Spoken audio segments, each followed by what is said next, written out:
বৰ্তমান সময়ত বহুতো খ্ৰীষ্টীয় লোকসকল খোৱা বোৱাক লৈ অকণো সচেতন নহয়।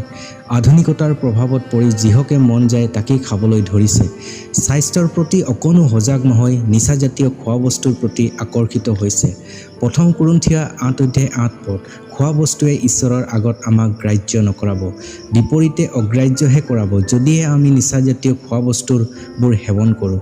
প্ৰথম তিমথিয় 4:4 পদ, কিন্তু ঈশ্বৰৰ সৃষ্ট সকলো বস্তুৱেই উত্তম, ধন্যবাদেৰে গ্ৰাহ্য কৰিলে বাক্য একোৱেই অগ্ৰাহ্য নহয়।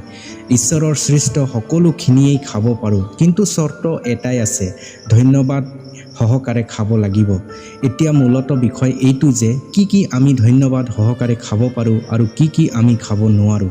ইয়াতে এটা বিষয় স্পষ্ট হৈ পৰিছে যে যি খোৱা বস্তু শৰীৰৰ কাৰণে উপকাৰী নহয় সেইবোৰ আমি ধন্যবাদ সহকাৰে খাব নোৱাৰোঁ, যেনে মদ, গুটকা আৰু বহুতো নিচাজাতীয়